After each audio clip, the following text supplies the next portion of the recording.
Welcome to this explainer. You know, the ancient biblical texts are absolutely packed with rich imagery. But today, we're jumping right into a really profound, unbroken botanical metaphor that actually spans all the way from Genesis to the crucifixion. It's literally a narrative of trees, seeds, and thorns embedded right into the text itself. And honestly, once you see it, it's going to completely change the way you look at the entire story. So, you might be wondering, why does the Bible constantly compare humans to trees, seeds, and thorns? I mean, we see this imagery everywhere, right? Well, these ancient authors weren't just using plant imagery as some kind of poetic decoration. Far from it. They were using it to fundamentally describe the human condition in this massive, ongoing spiritual conflict throughout history. So, let's look at the roots of this metaphor. To really grasp the climax of this story later on, we first have to, plant ourselves right in the soil of the Garden of Eden. Early in Genesis, trees and plants are introduced as a dominant literary symbol representing human beings. The text establishes really early on, specifically around Genesis chapter 2, that the ground brought forth trees that were good for food and delightful to look at. These plants aren't just background scenery. They are the symbolic baseline for people. Let's think about Adam for a second. Genesis 2:7 tells us Adam was literally crafted from the ground.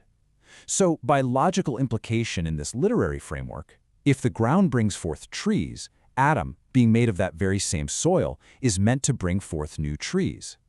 He is the human ground. He's the soil from which the rest of humanity will eventually grow. Now, what's absolutely fascinating here is how the text applies direct agricultural language to this first human harvest. Take Eve, for example, taken from Adam's side. She is essentially the very first tree taken from the Adamic soil. And then we see these botanical terms applied to their offspring. The text talks about human seed, totally echoing the plant life of Genesis 1, and it refers to the fruit of the womb. Humanity is, quite literally, sprouting. But then, we hit the curse of thorns. Now, before we look at the curse itself, we have to establish the baseline of the unfallen world. At the time of creation, Genesis notes that the ground had not yet put forth the shrub of the field. That's a specific phrase heavily associated with thorny plants. So, initially, no thorns at all. It's an environment primed only for good plants. But then comes the fall. Sin introduces the thorn into this perfect agricultural metaphor. Because of man's rebellion, the ground is cursed to give forth thorns and thistles. And since fallen Adam is made of that cursed soil, well, it means he's now inevitably going to produce thorny offspring right alongside the good seed. Which brings us to the first murder. Here we see Adam and Eve's first offspring, where this botanical warfare plays out in real time. On the left, we have Abel. He sprang from the Adamic soil, brought good food, and God found him delightful. He essentially represents the good tree. Now on the right, we have Cain. He came from the exact same soil, but he brings unacceptable tribute, and God does not delight in him. Cain represents the bad thorn. And the metaphor becomes horribly literal when you understand the true nature of thorns. I mean, what do weeds and thorns do in a garden? They threaten to choke out the good plants. In the narrative, Cain acts exactly according to his thorny nature. The bad plant literally murders the good plant. Cain succeeds in choking out Abel. And this leads right into the choking of the good seed. As we zoom out to humanity as a whole, this thorn problem drastically multiplies.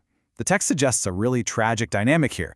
Sinful men actually prefer thorns, mainly because they judge strictly by outward appearance. They get completely deceived by the surface level, totally ignoring that destructive, choking nature lurking underneath. We can actually trace this tragic progression perfectly over time. After Cain and Abel, the line of Seth, which is the good seed, and the line of Cain, the thorns, both start to grow. But because of that outward appeal we just talked about, the sons of God from the good line look at the daughters of men from the thorny line, see that they are outwardly good, and they intermingle. By the very next generation, the seed of the thorns overwhelms and almost completely chokes out the good seed. The witness of God is so deeply corrupted that by the time we reach the flood, only one good plant remains in the whole narrative. Just Noah. Okay, moving forward to the crown of thorns. Keeping all of that historical groundwork in mind, let's jump forward to the absolute climax of this unbroken metaphor. Crowned with thorns, the greater Abel was surrounded by evil Cains in a sacrificial death. In this specific literary framing, Jesus represents the greater Abel. He is the ultimate, perfect good seed. Yet as he goes to his death, he's entirely surrounded by the hostile thorns of a fallen humanity. literally wearing the curse of the soil right upon his head. And you know, the Gospel accounts add a striking detail that perfectly aligns with all this botanical imagery. While Jesus is crowned with the literal curse of the soil, his followers, the good plants, stand away from him at a distance. They flee, they hold back, essentially leaving him completely to the thorns, allowing the Cains of the world to once again attempt to choke out the good seed. Finally, that brings us to our modern world of wheat and tares. Now, the narrative doesn't just end with the thorns winning. In the modern era, humanity obviously still bears both trees and thorns. We are all currently living in a giant wheat field that still contains tares or weeds. But the absolutely crucial difference now is the power dynamic. The text emphasizes that the wheat, the good seed, now holds the power of the Spirit. Because of this, the wheat is ultimately destined in Christ to triumph over and choke out the thorns, completely reversing that original curse of the soil. Which leaves us with a pretty profound thought to ponder. We are all living in this ancient, ongoing story. So in a world characterized by both wheat and thorns, which are you? Are you allowing the thorns to choke out the good, or are you growing as the good seed destined to thrive? Something to think about. Thanks for joining me for this explainer, and I'll catch you next time.